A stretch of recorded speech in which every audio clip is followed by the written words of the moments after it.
up man, welcome back to the channel. So basically in this video I'll be sharing how you can score 95 plus in your class 9.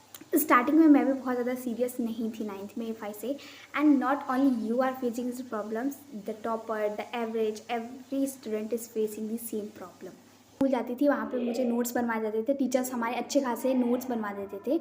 And उस notes को मैं घर आके पढ़ती भी नहीं थी, ठीक है. एंड मैंने नीव बैच लिया. अब उसकी क्लासेस होती थी आने के बाद, तो मैं उसकी क्लासेस लेती थी. अब तुम लोग का सिलेबस भी चेंज हुआ है एंड हार्ड टॉपिक्स ऐड भी हुए हैं और कुछ चैप्टर्स डिलीट भी हुए हैं. सो मैं सिंपल ये कहना चाहूँगी कि फोकस ऑन योर स्टडीज़, क्योंकि 10th का भी देखो रिपोर्ट कितना हार्ड आया था मैथ्स का. इसलिए तुम लोग अच्छे से पढ़ाई कर लेना मैथ्स की, क्योंकि तो मैथ्स के लिए डेली 1 घंटा निकालना है. नोट्स करवा दिए जाते थे, एनसीईआरटी अच्छे से पढ़ लेना. अक्टूबर तक योर सिलेबस मस्ट भी कंप्लीट. और नहीं भी हुआ तो कोई बात नहीं, क्योंकि तुम्हारा बोर्ड तो है नहीं, तो उसको ध्यान में रखते हुए तुम लोग ये करो कि अक्टूबर तक कंप्लीट कर लो. बट अगर नहीं हो रहा है तो कोई बात नहीं, अच्छे से आप आगे भी जल्दी जल्दी जाके कर सकते हो. नवंबर से दिसंबर तक तुमको पूरा अच्छे से रिवीजन करना है. तुम इस टाइम पे क्वेश्चन प्रैक्टिस कर सकते हो क्वेश्चन बैंक से, एंड अलग अलग एनसीईआरटी से भी क्वेश्चन प्रैक्टिस कर सकते हो, या फिर किसी फ्री वेबसाइट से कर सकते हो. सेल्फ स्टडी भी एक अच्छा है वेबसाइट है, वहाँ से भी कर सकते हो.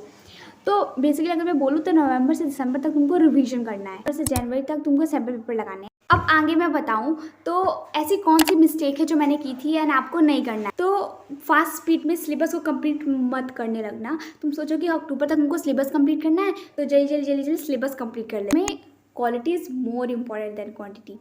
Then second is resource. अब तुम लोग बहुत सारे रिसोर्स को फॉलो कर लगते हो. अब तो सोचो कि हम लोग 9th में आ गए हैं, तुम एनसीईआरटी का हर एक चीज़ पढ़ लो ना. अब एनसीईआरटी को अच्छे से करना है. बायो के लिए तो एनसीईआरटी बिल्कुल रट जानी है तुम लोग को. एंड इसीलिए मेरे साइंस में 99 आए हैं. अब पता नहीं एक मेरी मिस्टेक क्या हुई, मुझे भी नहीं पता. आई थिंक एमसीक्यू में हुई थी. तो या ये सारी मेरी चीज़ें सही थी. सिर्फ मेरे 99 इसकी वजह से आया क्योंकि मैंने एनसीईआरटी को बिल्कुल अच्छे से पढ़ रखा था बायो का. बाकी फिजिक्स का मैंने नहीं पढ़ा था, केमिस्ट्री का भी मैंने बहुत अच्छे से पढ़ा था.